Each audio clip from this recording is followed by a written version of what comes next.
que el nivel de corrupción administrativa en el Estado le afecta. Daña todo, ¿no? Daña absolutamente todo, y es uno de los elementos. Sea usted empresario, clase media, obrero, campesino. Siempre habrá un empresario que se va a beneficiar, un empresario en concreto, un clase media en concreto, quizá un campesino a través del clientelismo, quizá un obrero, pero en sentido general, la corrupción es administrativa, es un mal que afecta a la mayoría.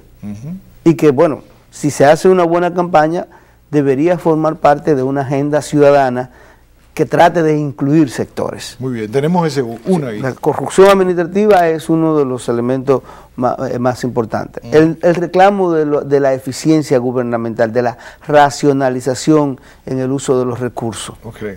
La calificación del gasto. La calificación del gasto. Sí, el gasto público obviamente es un elemento que prácticamente ningún sector va a decir que no se use correctamente y que de alguna manera está ligado a la corrupción, porque de la corrupción sale rendición de cuentas, sale transparencia, uso racional del gasto público, etcétera, etcétera. El tema de la seguridad ciudadana. Ese sería el tercero. Ese es el otro seguridad tema. Ciudadana. Seguridad ciudadana, que obviamente también va a unir a la gran parte de la ciudadanía. Aunque ahí en el tema de la seguridad ciudadana pudiera haber diferencia en cuanto al concepto, es decir, ¿qué es seguridad ciudadana y quiénes deben intervenir? Porque muchas veces unos entienden que seguridad ciudadana es represión, claro, otros entienden que hay causas sociales, otros entienden que quizá también las comunidades pueden participar. Claro, y lo hay algunas diferencias, pero de todas maneras el reclamo de seguridad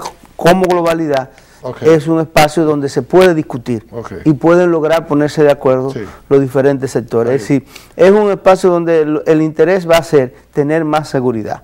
Sí, correcto. En ningún momento va a ser, por ejemplo, en el caso de los impuestos, va a ser difícil que ciertos sectores se pongan de acuerdo, porque uno van a decir, oiga, se necesita que se paguen los impuestos, y otros van a decir, no se pueden pagar los impuestos. ¿Y tú no crees que la evasión fiscal también podría... Ya que como discurso verbal sí, pero no en términos efectivos y real. Hay unos beneficiarios muy directos, sí, hay unos con nombres y apellidos. Con nombres y apellidos y muy poderosos. Y además son bastantes, ¿no? O sea, y ahí se relaciona, por ejemplo, un tema que también podría aglutinar mucha gente, pero que estaría relacionado con ese, y ahí ya es donde se dividiría, el tema de tener partidos políticos que respondan más a los intereses de la ciudadanía en general. Aparentemente esto no podría unir a todos, pero de luego viene un problema. Para tú tener estos partidos políticos, tú tienes que reducir el financiamiento privado de los partidos políticos.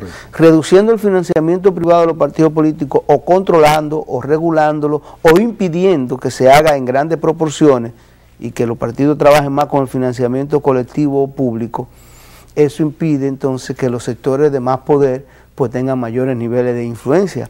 No lo impide, bloquea, reduce, porque siempre hay la forma de tener más poder, porque el poder económico pues está por encima de muchas de estas cosas. Tú agregarías un cuarto punto dentro de la agenda ciudadana de la sociedad civil, digamos, una estrategia de saneamiento de los partidos políticos. Para desprivatizar los partidos. Dentro de una estrategia y que es muy importante en República Dominicana, al paso que vamos, yo no soy de lo que auguro un colapso del sistema de partidos, pero sí es evidente que podemos llegar en un momento en que el nivel de descreimiento de la gente sea muy grande y esto se convierte en una espiral. De repente ya el hecho de participar en partidos políticos, bueno, ya está casi ocurriendo.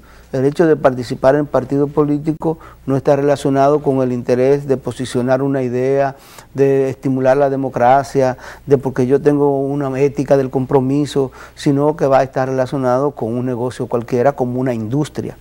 Entonces, bueno, ese elemento en el largo plazo va a afectar más a la mayoría que a lo que le da beneficio. Te quiero proponer un quinto punto, y el empleo, o los empleos. ¿No podría ser parte de esa agenda también? Porque la insuficiencia de empleos atraviesa todos los sectores. Es decir, el sector empresarial necesita poder crear empleos. La clase media pues también necesita los empleos. O sea, no solamente el desempleo está en los sectores más bajos, y los sectores que están en la indigencia, pues también pienso que podría ser un reclamo transversal. El tema del empleo es inclusive la importancia se ha desdeñado bastante. Estoy de acuerdo totalmente con que es uno de los puntos nodales de cualquier agenda ciudadana, pero sobre todo porque aquí se habla mucho del combate a la pobreza. Entonces te dan una tarjetita. Sí. Una tarjetita que te hace la graduación de pobre, y ya tú tienes una cédula que dice que tú eres pobre, que tú fracasaste, que te puñiste, y tú vas y buscas unos chelitos y te afecta la autoestima. Y te hace más difícil precisamente salir de la pobreza, porque te amplía más el círculo. Y además te enseña a vivir de ser pobre. Con la tarjetita no se sale de la pobreza. No, muy difícil. A menos que no tenga, porque no vamos a ser tan radical de decir que la tarjetita no ha tenido algunos efectos. En países como en Brasil, la bolsa escuela, que es una especie de tarjeta, ha tenido efectos. Pero ¿qué se hace allí? Yo te doy esto para que tú mantengas a tus hijos en la escuela y controlo que estén en la escuela, pero además, ¿quién se lo da? Se lo da el gobierno, pero ¿quién decide a quién se lo da? La propia comunidad. Es decir, hay una serie de requisitos y además no se concibe como algo permanente, sino como algo momentáneo para que tú salgas de la pobreza. Correcto, como entonces, en Chile también. Como en Chile y otros países. Pero como se hace aquí, ya tiene sus dificultades. Ahora bien, el empleo, si hay una forma real y efectiva de combatir la pobreza, ese es el mercado de trabajo. Es decir, conseguir un empleo. Y no solamente de combatir la pobreza, sino de estimular la ciudadanía, de estimular el proceso de ciudadanía y de participación, de estimular la democracia, porque ¿dónde se conocen la gente? En donde trabaja, en el empleo. Es decir, hay todo un elemento de socialización a través del empleo que contribuye a mejorar gran parte de la sociedad en su conjunto. Así que ese es uno de los temas más importantes. Podríamos decir que ese es el quinto. Esto no quiere decir que sea el quinto en importancia, sino un quinto elemento. Ramón, te pido tu permiso, por favor, para hacer otra pausa y entonces volvemos enseguida. Vámonos a la pausa y seguiremos conversando ya en la última parte con el sociólogo, investigador político y social, Ramón Tejada Holguín.